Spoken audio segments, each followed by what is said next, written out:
Estamos de volta para o terceiro e último bloco do programa Tribuna Livre, que recebe hoje aqui o deputado estadual Walter Prado, do PROS, e o doutor Francisco Maia. Ele é promotor da Vara da Infância e da Juventude de Rio Branco. Nosso tema é adolescente infrator, o que fazer para que ele seja reinserido na sociedade. Doutor Maia, estava coincidentemente esses dias fazendo uma pesquisa e me deparei com a realidade do Código Penal japonês, que no seu Código 441 diz que as crianças menores de 14 anos são inimputáveis, independente do crime que elas cometam. Nós temos uma crítica, em que pese nós termos debatido até agora no programa, em relação aos direitos das crianças e dos adolescentes que não são cumpridos, previstos no Estatuto, porém, a maioria da população acha que as penalidades lá previstas, as punições também são muito brandas. Em comparação ao Código japonês, e lá nós vivemos uma realidade, um dos países com os menores índices de criminalidade do mundo, principalmente os crimes de homicídio, eu acho plenamente de acordo que assim seja. Mas no Brasil, em função dos menores de 18 anos sofrerem punições que a maioria acha que são brandas, e eu me incluo nessa maioria, nós temos uma grande diferença em relação ao Japão pelo número enorme de crimes e cada vez mais hediondos que todos nós temos vistos. Como é que os senhores operadores do direito, no que diz respeito à criança e ao adolescente, interpretam esse sentimento da população de impunidade em relação aos menores infratores, principalmente aos homicidas? Ok. Bom, primeiramente, eu quero discordar do que se diz em relação a que adolescente infrator não é responsabilizado pelo que faz, né? Existe, logicamente, uma discussão sobre o quanto dessa responsabilização. Eu acho que, em relação ao quanto, à quantidade, eu acho que talvez seja algo que possa se estabelecendo, se discutindo mais. Agora, quanto à questão da efetiva responsabilização, notadamente em função do tempo em que essa pessoa vive, que é um tempo todo especial, um tempo de adolescência de 12 até menos de 18 anos, eu venho discordar dessa assertiva de que ele não seja responsabilizado. E, para isso, eu daria apenas o exemplo de dizer que o centro socioeducativo, ao lado do local onde eu trabalho, da promotoria e da vara, tem hoje 157 adolescentes infratores, privados de liberdade. Eles estão, vamos dizer assim, presos. Não é? Eles cometeram um ato infracional de natureza grave e estão presos. E eles podem estar presos, inclusive, a partir dos 12 anos de idade, desde que efetivamente cometam um ato infracional de natureza grave. Mas com penas relativamente leves, como disse o brandas, como talvez diz o Arquivaldo. É isso que eu estou dizendo. Não é que seja branda. O tempo, eu acho que talvez é algo que possa estar se discutindo, que a sociedade possa estar discutindo. Agora, partindo já para essa situação, por exemplo, do tempo da imputabilidade, você colocou 14 anos aí no Japão, nós vamos ter 21 em outros lugares também, né? Nós vamos ter 12, nós vamos ter nos Estados Unidos lá... Os Estados Unidos tem várias legislações. Que é 6 anos. Exatamente. Então, assim, esse tempo é que eu acho que, para nós, não vai efetivamente resolver o problema que tem se colocado aí em pauta, que é o da violência. Reduzir a idade penal de 18 para 16, ou para 15, ou para 14... não vai, aliás, vai piorar a situação atual de violência que nós estamos. Porque primeiro você não tem lugar para colocar esses adolescentes. Hoje nós temos um sistema carcerário superlotado, tá certo? Se houvesse esses lugares, o senhor seria a favor da redução? Eu talvez poderia estar concordando depois que o déficit ou aquilo que se deve efetivamente à população brasileira no que tange a educação, saúde, enfim, o mínimo de dignidade necessária, eu acredito que sim, talvez a gente pudesse estar... Mas, doutor Maia, não são cada vez mais frequentes a participação nas quadrilhas de menores de idade, até para que o chefe das quadrilhas imputem ao menor o crime maior? Isso não tem que ter uma solução também? Tem. A solução que foi dada mais recente foi o fato de estar se responsabilizando realmente o adulto com maior rigor. Que usa o menor. Que usa o adolescente. Ô, Oswaldo, a gente está deixando quase que o nosso deputado aí, com esse baú de experiência, só como espectador, que o doutor Maia está... Mas a pergunta é extensiva a ele. O doutor Maia está tendo toda a sua atenção, que coisa, hein? Pois é. Mas O doutor Maia é meu professor. eu pergunto ao doutor Walter Prado e o senhor... Fico à vontade. Em 1830, nós estamos falando de 200 anos atrás, no Brasil Império. Que lembra bem, né? Em 1830, o Código Penal daquela época previa a teoria do discernimento, quando tratava do menor. Em que consistia essa teoria naquela época? Separava em 4 idades, até 14 anos, de 14 anos a 17, de 17 a 21 e acima de 21. Então, todos eram sujeitos à punibilidade, dependendo da capacidade de discernimento de quem praticou o crime. Para mim era mais inteligente. Isso era na monarquia, né? Era no regime monárquico. É por isso que eu adoro. É por isso que eu estou começando a adotar o regime monárquico parlamentar. Entendeu? Porque muitas vezes você pode ter 15 anos de idade e ter o discernimento criminoso de quem tem 25. Sim. E você pode ter 18 anos e cometer um crime de uma criança de 14 anos. Essa teoria de discernimento não era muito mais racional do que essa. E tudo isso era feito depois de passado pelos critérios judiciais todos, avaliações e essa coisa toda. Porque também, doutor, eu vou terminar outra coisa. Coincidentemente, não foi por isso que esse programa foi montado, antes de ontem, em Brasília, um cunhado do Léo, irmão do Ronan, meu genro, foi pegar o filho dele na escola antes de ontem, em Brasília. Ao meio-dia, ele vinha com o filho dele, trazendo da escola. Quando parou o carro, 2 crianças de 16 anos, pararam o carro, botaram o revólver na cabeça dele, mandou que ele saísse desse carro, ele desceu do carro, mandou que ele entrasse no carro. Quando entrou, ele atirou. A bala alojou-se na 5ª coluna, vai ficar paraplégico para o resto da vida. Menino de 16 anos. Quer dizer, entendeu, Admir? Isso que eu estou dizendo. Esse problema, menino. doutor, mas esse problema é complexo. Olha. Qual seja a lógica que você defenda, aí você se depara com um exemplo como esse que aconteceu antes de ontem com um familiar meu, com o cunhado do Ronan. Rapaz, com 23 anos, vai ficar com... O Beto já deu o diagnóstico. Paraplégico para o resto da vida. Eu defendo e faço ancorado numa experiência de 17 anos De vida, né? de delegacia. De conhecer as valas de Rio Branco, de assistir tudo que é possível desse tempo todo de delegacia. Eu defendo o projeto do governador de São Paulo, reduzir. Por quê? Porque o mundo mudou. Uma pessoa em 1930 de 16 anos... Tinha um discernimento e hoje tem outro. O mundo mudou, mudou. É como a história do futebol. O Brasil se apresentou chutando para frente, para a bola correr e para o Neymar a bola para ele fazer milagre. Mudou. Aí veio a Alemanha que estava percebendo que o mundo mudou. Então você não pode mais pensar que uma pessoa de 16 anos hoje não tem pleno discernimento de tudo. No passado era quase um imbecil. Era um imbecil, era um besta. Hoje está totalmente... Então tem que diminuir. Por quê? Porque ele passa 3 anos preso.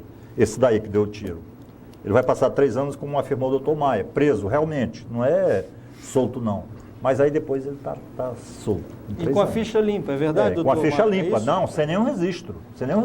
Sou totalmente favorável à diminuição da menoridade penal. Eu também. Eu sou muito sincero. Pode não resolver. Aquele projeto do governador Alckmin, se ele fosse votado e aprovado e sancionado, ele trazia benefício, principalmente para as polícias, porque hoje o que está acontecendo é isso.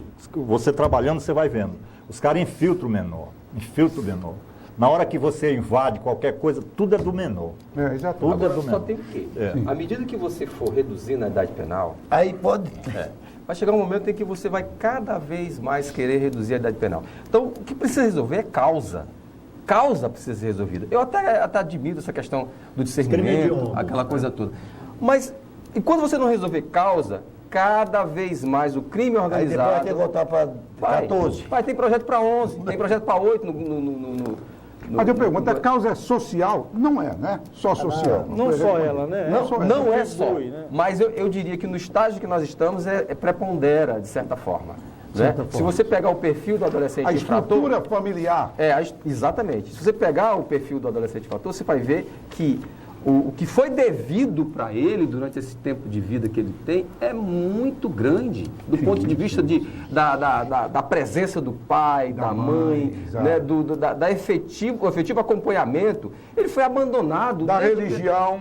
Da religião, da questão do ensino. Agora, recentemente, eu peguei um adolescente com 16 anos, não sabia nem ler nem escrever, o pai preso, a mãe perambulando pela cidade perdida na droga, e ele sendo cuidado pela avó com mais outros duas crianças com problemas mentais. É complicado, quer dizer, é mais ou menos assim o perfil que a gente tem dos adolescentes mesmo do cometimento do ato infracional. E que não foram cuidados. Quando deveriam ser cuidados, por esse conjunto que o Narciso diz, da sociedade, do individual, do poder público, para que não houvesse essa reincidência. Eu penso... Doutor Maia, mas entre a utopia e o execuível, ou seja, aquilo que pode ser feito, não é necessário fazer aquilo que pode ser feito, pelo menos para dar uma resposta às pessoas que tanto se indignam, tanto quanto o crime em si, como a impunidade dos menores? Mas aqui, Balda, porque também é o seguinte, nós optamos sempre pelo mais fácil. O que é mais fácil?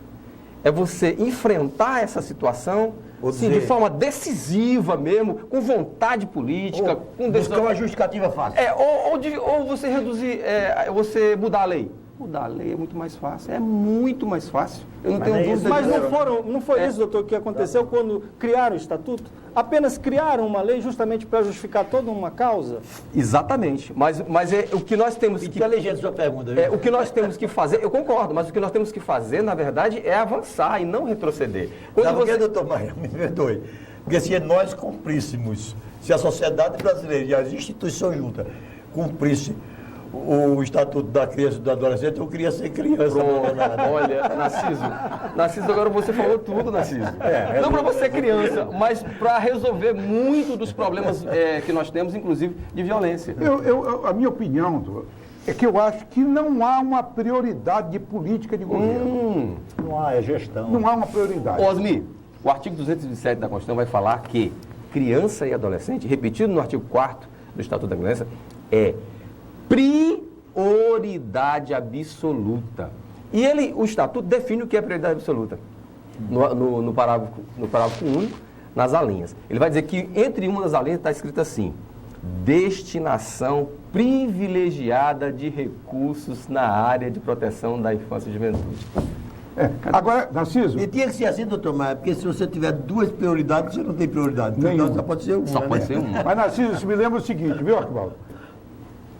Quando foi para realizar a Copa, nós dissemos, não, o Brasil não vai ter condições. Eu ia dar esse exemplo. Mas nós investimos bilhões e realizamos a Copa. Narciso, houve só uma decisão, um chamamento da liderança do mundo. Se houvesse uma decisão da sociedade, como Estado, vamos resolver e investir o que for necessário para solucionar. E nós somos capazes, porque nós fizemos a Nós melhor iremos Copa solucionar. de todos os tempos, não é isso? Não é esse o balanço? Nós somos capazes. O Brasil é capaz de solucionar. Se Agora, é houvesse preciso uma que decisão haja. administrativa dos governos, eu falo aqui, tanto o governo municipal como estadual, a própria sociedade, quando ele agisse como indutor, a sociedade participava. Tenho certeza disso. Agora, quando visse uma coisa certa mesmo, que o menor ele estava estudando, que o menor estava praticando esporte, podia pedir para que a sociedade participe disso. O povo brasileiro ele é solidário. Você vê na Copa. Você vê que não houve violência na Copa do Mundo. É porque tinha os policiais lá? Não, porque o povo decidiu que não ia ter. Também, Pronto. deputado, os policiais, que no contingente nada, ajudou a inibiu, inibir um pouco. Nós estamos chegando ao final do programa. Osmir Lima, 30 segundos para você. Hoje eu estou bonzinho. Não, eu agradeço essa tua bondade, esse teu coração é enorme, né? Não, eu quero só agradecer a presença dos dois, contribuiu muito para esse debate, é fundamental. Seu papel é extraordinário. Extraordinário. E eu espero que o Estado brasileiro resolva de uma vez, e precisa ter vontade política, essa grave questão do menor infrator. Narciso, 30 segundos. Eu acho que essa questão diz que você falou na Estrada para Brasileia, que facilita as instituições, mas também ela facilita os bandidos. É verdade. Facilita para os bandidos, mas também para as instituições. Mas o que eu acho que aqui no Brasil, o doutor Maia, é porque muitas vezes quando as pessoas chegam no poder, ele esquece das promessas que fez e quando sai do poder, fica reclamando por não ter tomado as decisões que devia ter tomado. E aqui não é uma crítica política. Por exemplo, a droga. Esse é um problema que o mundo está enfrentando e que nós vamos ter que enfrentar de qualquer jeito. De qualquer jeito. Mas o presidente Fernando Henrique Cardoso passou 8 anos na presidência da República, nunca se preocupou, ou se preocupou, não com a preocupação que ele teve a posteriori, que foi que ele hoje é um dos defensores da discriminação do uso da droga. Da maconha. Da maconha.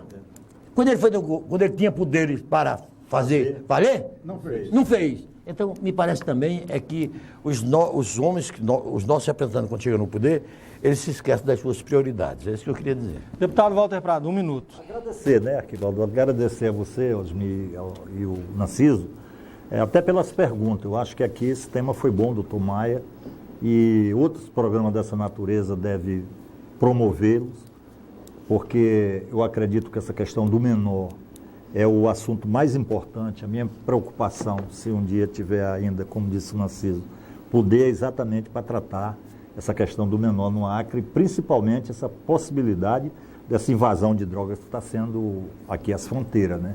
Que infelizmente se fala muito nas épocas das campanhas, mas ninguém vê medidas práticas para barrar. Nós estamos aqui do lado da Bolívia, e a Bolívia todo mundo sabe qual é a comercialização, de onde vem o grande mal da sociedade, principalmente aqui de Rio Branco. Mas agradecer a participação, o convite e desejar, aproveitando aqui o período de final de ano, agradecer a população do Acre, que me deu 3 oportunidades de estar na Assembleia representando, e vou até o dia 31 fazer tudo aquilo que esteja ao meu alcance nessa área da questão dos menores. Muito obrigado. Doutor Maia, 1 minuto para o senhor. Eu só quero parabenizar a pauta, né, essa evidência que foi feita aqui em relação à criança e ao adolescente infrator, a atual situação, porque passam os nossos adolescentes infratores aqui e no Brasil. É preciso que a gente possa estar debatendo, voltando sempre ao assunto, para poder a gente procurar soluções e realmente resolver, aí minimizar pelo menos o problema. Mas quero falar também dos avanços. Houve também alguns avanços, com certeza, durante esse tempo. E, assim, pedir, logicamente, que esse novo tempo, nessa nova ordem administrativa que está para surgir aí, juntamente com os prefeitos das diversos municípios do estado aqui, a gente possa estar dando mais agilidade a essas ações no que refere à infância e juventude como um todo, mas particularmente aos adolescentes em conflito com a lei, né? Se a gente conseguir evidenciar, e eu acredito que agora nós fizemos isso aqui, muitas pessoas vão estar vendo, muitas autoridades, e a gente puder colocar em pauta ações concretas, efetivas, para poder debelar isso a partir da política pública, da política protetiva e da política socioeducativa, nós podemos ter um novo horizonte em relação à situação de adolescentes infratores no nosso estado. Obrigado. Meus agradecimentos aos debatedores Narciso Mendes e Osmir Lima, em especial aos nossos convidados, deputado Walter Prado, o promotor da Vara da Infância e da Juventude de Rio Branco, doutor Francisco Maia, e a você que todas as sextas-feiras, agora a partir de 8h30 da noite, nos acompanha aqui pela TV Rio Branco, canal 8. Na semana que vem estaremos de volta com mais um tema do Tribuna Livre. Até lá.